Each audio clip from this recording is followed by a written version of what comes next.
एक दंपति था जो बस में बैठा था और आपको पता है कि रेलवे स्टेशन हो या रोडवेज बस अड्डे हों, जहाँ कि कोई ना कोई बस तो बिकती रहती है। आज मैं आपको बात कर रहा हूँ कानपुर देहात जो रेलवे स्टेशन है, वहाँ पे जो रोडवेज बसें चलती हैं उसमें एक व्यक्ति था, वो 20 रुपए की 5 किताबें बेचता था। जो 20 रुपए की 5 किताबें बेचता था उसमें एक किताब थी जनरल नॉलेज की, एक छोटा बड़ा की, एक ऑल इन वन की, एक उसमें किताब थी काला जादू की। उसमें किताब में वो उसी किताब का इंतज़ार था। उसमें पन्ना पलटते पलटते उसे वही पेज मिल गया था, क्योंकि जिस चीज़ को उसमें लिखा था जो किसी को आप बस में कर सकते हो, जिसके संतान नहीं हो उसके संतान हो सकती है, उसने वही पेज पलटा। मगर उसके बाद में उसने वैसा ही प्लानिंग किया। फिर क्या हुआ? फिर ये हुआ कि उस ऐसी घटना बीती कि उसके लिए डीएम क्या एसपी के लिए वहाँ के उत्तर प्रदेश के मुख्यमंत्री को भी उसके खिलाफ एक नोटिस जारी करना पड़ा, नोट जारी करना पड़ा, ट्वीट करना पड़ा।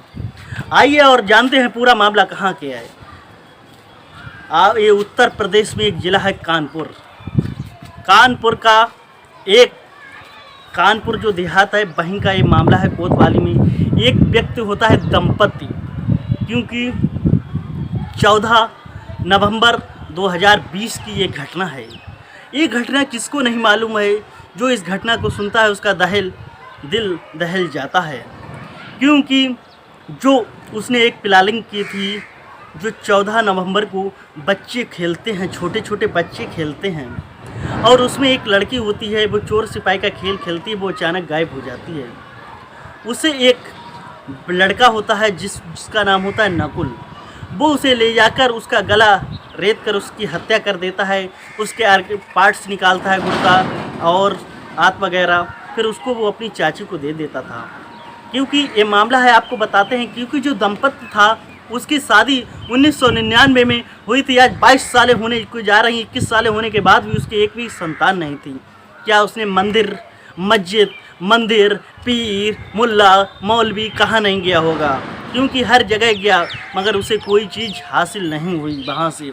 फिर उसने उसी किताब में लिखा था कि अगर आप किसी की बलि दोगे तो आपको अच्छी सी संतान होगी। उस बलि में उसके जो मार के उसको जो उसके अंदर गुर्दा वगैरह निकलेंगे, उसे भूज के अगर खाओगे तो आपको अच्छी संतान होगी और दिमागदार होगी। उसने वही प्लानिंग की थी, मगर उसे तलाश थी एक भेंट देने के लिए, जो बलि देने के लिए, मगर उसे कोई मिल नहीं रहा था दंपति को। उसने तलाश किया अपने भतीजे को, नकुल को, और नकुल ने तलाश किया अपने दोस्त बीरेन को। नकुल को 500 रुपये दिए और उसके दोस्त को 1000 रुपये दिए। दोनों ने प्लानिंग रचाई और प्लानिंग के तहत उस लड़की जो खेल रही थी उसे गायब कर लिया। फिर लड़की के जो बच्चे और खेल रहे थे उसके घर पे गए तो नहीं मिल रही, गुड़िया नहीं मिल रही, गुड़िया को जब तलाश किया तो लास्ट में जब किया कि नकुल ले गया। नकुल ले जाते टाइम उसने पहले ही इंतजाम कर लिया, जो उसे 1000 रुपये 500 रुपये दे गए थे, क्योंकि लड़की से कहा तुम्हें चॉकलेट दिलवाऊँगा और चीज़ पटाखे दिलवाऊँगा। फिर उसके बाद में उन्होंने जब दोनों ने बैठ कर वहाँ रुपए की कुछ शराब खरीदी, शराब दोनों ने पी, दोनों लोग नशा हो गया। फिर उसने जो उसके बीरेन ने कहा नकुल से कि इसकी जब बलि ही देनी है, इसके साथ कुछ किया जाए। फिर उस बेटी के साथ, छोटी सी बच्ची के साथ उन्होंने गलत काम भी किया। उसके बाद में जब उधर उन्होंने, उसके परिवार वालों ने, लड़की ने गुमशुदगी की जब रिपोर्ट दर्ज कराई कोतवाली में, पुलिस भी ढूंढती रही, उधर परिवार वाले भी ढूंढते रहे। पूरी रात का वक्त हो गया। उसके बाद में नकुल, उसके जो पार्ट्स उसे इतना पता नहीं था, क्या गुर्दा होता है, क्या फेफड़ा होता है, क्या कलेजा होता है, थैले में भरकर अपनी चाची को दे दिया। चाची ने उनको भूज के और नमक लगा के खा लिया। अब उन्हें चिंता हुई कि मतलब उन्हें खुश हुए, क्योंकि मुझे अब एक संतान होगी, मैं अच्छे से जीवन यापन कर सकूँगी। मुझे लोग बहुत ताने मारते थे। उसके बाद में जब वो सो जाता है नकुल देके, और बीरेन भी सो जाता है, उसके बाद जब पुलिस तलाश करती है, फिर उसके बाद में एक बच्चा था, उसने देखा था कि मैंने लास्ट बार गुड़िया को नकुल के साथ देखा था। जब नकुल हिरासत में लिया जाता है, नकुल पुलिस को बयान पे बयान बदलता रहता है। जब बयान पे बयान बदलता रहता, पुलिस जब अपनी पे आ जाए तो कहीं से ज़मीन से भी खोद कर निकाल लेती है। फिर सख्ती से पूछताछ की खुलासा हुआ कि नकुल कह रहा है मुझे, मेरे जो चाचा हैं, मेरी चाची हैं, उनके कोई संतान नहीं थी। उन्होंने मुझे बताया कि आप किसी की बलि दे दो, तो मैंने एक लड़की को तलाश किया, उसके सब पार्ट्स निकाल के चाची को दे दिए, चाची ने खा लिए। जब पूरे शहर में और मीडिया के माध्यम से, अखबार के माध्यम से पूरे शहर में फैलती है। आनन फानन में वो लोग हक्का कक्का रह जाते हैं। उधर यही खबर डीएमएसपी के माध्यम से मुख्यमंत्री योगी आदित्यनाथ के पास पहुंचती है।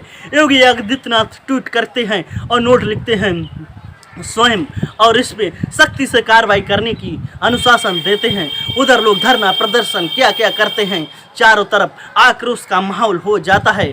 उधर से ही, क्योंकि आज 2020 का मामला है, आज 2022 है, अभी तक उन्हें कड़ी से कड़ी सज़ा नहीं मिल पा रही है। क्योंकि उसके बाद में जब डीएम के पास उसका लेटर आता है, मुख्यमंत्री बात करती हैं, जो डीएम से मुख्यमंत्री बात करते हैं, उसके बाद में उन पे रासुका और ये मामला फास्ट कोर्ट में चलाया जा रहा है। क्योंकि जल्द से जल्द इन्हें कड़ी से कड़ी चारों व्यक्ति पे, नकुल, बीरेन और उसके पत्नी और दंपति पे कड़ी से कड़ी कार्रवाई की जाए, कड़ी से कड़ी इन्हें सज़ा मिले।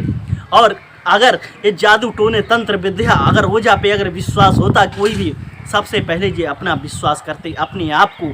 अगर कोई जादू से पैसे बना लेता तो सबसे पहले यही बड़े आदमी होते। प्लीज़ मेरा अनुरोध है, ऐसी घटना पर आप विश्वास ना करें, क्योंकि जो लोग वहाँ रहते हैं उन्हें पता होगा। क्योंकि जादू मौलवी टोने पर ये क्या चल रहा है, इन पे लोग विश्वास करते हैं, मगर इन पे ये अंधविश्वास हैं। क्योंकि मेरा उद्देश्य किसी की भावनाओं को ठेस पहुँचाने का नहीं है। जहाँ भी रहो जागरूक रहो, सतर्क रहो, क्राइम से बचो।